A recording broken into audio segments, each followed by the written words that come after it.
Hey y'all, so I just had the opportunity to go to Atlanta, Georgia for the Passion Conference 2024, and God spoke to me in the best ways, the coolest ways, and I just had to share, and I hope whoever's watching can be inspired or just in awe of God by these stories that I got to experience at Passion 2024.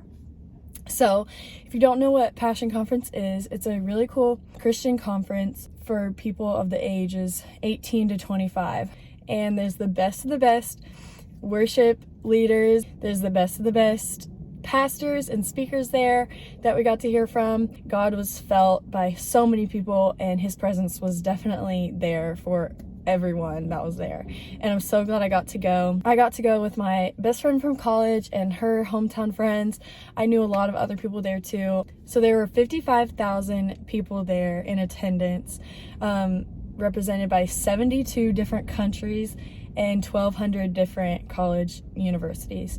So I thought that was so cool. There were so many people there just eager to feel God and make a difference for God. And so I just wanted to tell y'all my experience a little bit because God really spoke to me. I just wanted to share it, and whoever sees it sees it.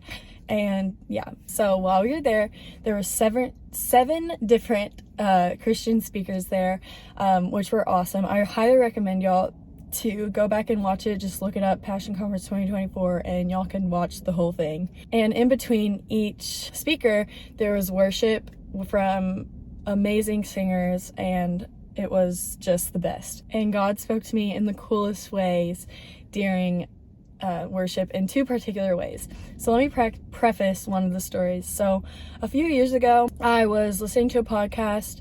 I think it was Sadie Robertson and her dad, and they were kind of talking about how their experiences in God speaking like audibly to them, like they heard the voice of God, and they were kind of just giving advice and just saying, like, if you want to hear God audibly, then just ask him. Like, you can ask him for anything. And so I kind of kept that in my mind like the past few years, ever since I saw that, and I would pray for it every now and then when I thought about it, just, God, can you speak to me audibly? I want to hear your voice. And so then a month leading up to Passion, or a few months leading up to it, along with many other things, that was one of my biggest prayers, is God, speak to me audibly.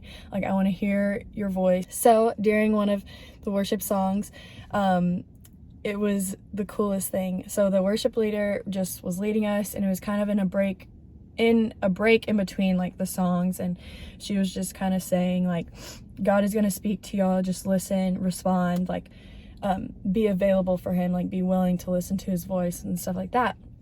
And I was just kind of sitting there worshiping and just saying, like, I surrender, I surrender, I surrender, because I think it was a song like talking about like surrender everything, because that's what God wants us to do. Suddenly I just felt like a huge weight come over me, like a weighted blanket, and I just like wanted to like fall down. I didn't fall down or anything, but I was just like felt a huge weight come over me, and I heard God interrupt my prayer to him, and just I heard him say, I am right here with you. And it was just the coolest thing ever. And I was just like, I remember just being like, whoa, oh my gosh, like, I heard you, I feel you for sure. And it was just like, I was in awe. Like, it was the coolest thing ever. I was just like, wow, like, that is what I had prayed for, and he is right there with me. That was the second day where we had a full day of worship and speakers. And then the next day, which was the last day, there was a really cool worship session where like the presence of God was felt by every single person in there. Like, everyone was crying, singing, like laughing, like everything just like was just, his presence was just truly felt. And before we got there that day, I was with a group of 5 of my friends, but the stadium, it was a sold out stadium. It was in Mercedes-Benz Stadium in Atlanta, Georgia. So there was truly no empty seat in that whole stadium, maybe towards the top, but we were like towards the bottom of the stadium. But there was an empty seat right next to me on the right side of me. And I was like, I kind of thought about it. I was like, okay, that's kind of weird. Like, this is a sold out stadium. Why is there an empty seat right next to me? But I didn't really think anything of it. I was like, okay, like, whatever. Then the session started. We were worshiping. And it was a really cool moment that we were worshiping, like all of the singers kind of stopped, and it was just everyone in the room singing like holy, holy, holy is Lord God Almighty, like over and over and over again. Everyone was just like on their knees crying, like I said. And all of a sudden, God gave me this vision that the seat right next to me was not empty. He was in that seat, like it was him. And he grabbed my hand, and I clenched my right fist, and I was just like so in awe. Like, he was the one right next to me. That's why the seat was empty, but it's not empty. It's God. He's right there next to me. And I just started weeping. Like, I couldn't contain my, like, whatever I was feeling. Like, I couldn't contain my excitement, my joy, my everything.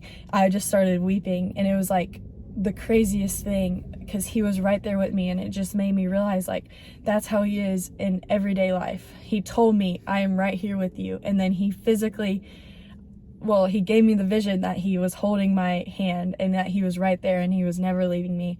And these thoughts started like coming in my mind, like, he is right here with every single person in the stadium, and not even in the stadium. He's right there with every single person in the world, and we just have to accept it. We have to be willing to accept his presence and like take his hand. And so I was just in awe the last couple of days about it. And I've been in Psalms. I'm doing 30 days in the book of Psalms right now. And as I was like still kind of reflecting on passion, still just like in awe of everything, I was reading Psalm 16, and in verse 8 it says, I keep my eyes always on the Lord, with him at my right hand I will not be shaken. And I underlined that, like highlighted it and everything, him at my right hand. The fact that it literally said him at my right hand, because that's where he was. It was the right seat that was empty that he was in, and he was holding my right hand. I was just like, oh my gosh. Like, and the fact that I was just reading this verse, I was like, that is so cool. Like, he has this in there. And then just a couple verses down, verse 11, it says, you make known to me the path of life. You will fill me with joy in your presence, with eternal pleasures at your right hand. So while he is holding my hand with his left, he has everything eternal pleasures in his right hand. And so as long as I'm holding him with my right hand, and he's holding me with his left hand, which he always is, he never lets go, he has everything eternal pleasures in heaven. All of the things of heaven are in his right hand, and as long as I'm holding him, he has everything to offer me that I could ever want. And so isn't that just the coolest thing, that I was just reading that right after that happened?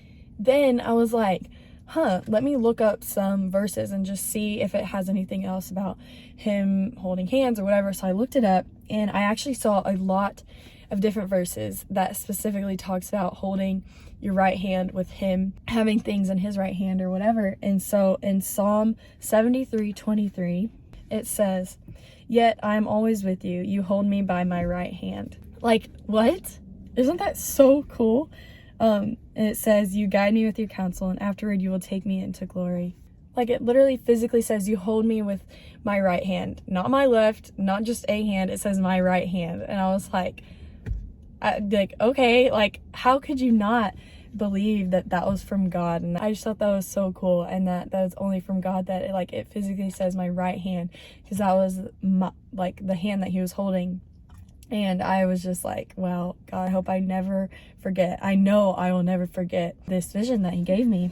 Also, 2 more verses that I found was 1 Peter 5:6, and it says, humble yourselves, therefore, under God's mighty hand, that he may lift you up in due time. So as long as you're holding his hand, he will always lift you up in due time. If you're in a waiting season, if you're in a valley, or whatever, he will always lift you up in due time, as long as you're always willing to keep holding his hand and never leave him, because he will never leave you. And then in Isaiah 41:13, it says, for I am the Lord your God, who takes hold of your right hand and says to you, do not fear, I will help you. He takes me at my right hand. Like, what? I hope y'all can see what I'm seeing. Like, he's holding me at my right hand, and he'll never let me go. And do not fear, I will help you, as long as I will take you by your right hand. Not my left, not just a hand, my right hand. Like, and so I hope everyone can see how cool this is, just how he's right there with everyone, not just me, not just everyone that was there at the stadium. He is there with every single person. He is there with you watching this. He will never leave you. I actually saw this thing, you know how when you're just like with a group of friends and you're walking, or if there's someone behind you, as if you like stop abruptly for whatever reason, like the person behind you is just gonna bump right into you. I saw that, like, God, it's the same thing with God. He is right there with you in every single moment, that if you stop just abruptly, he's going to run right into you because he's right there with you. And that is every single day and every single moment, whether you like believe it or not, he is always there with you. And you just have to embrace him. You just have to be willing. He is everyone's best friend. He is everyone's father. He is everyone's counselor.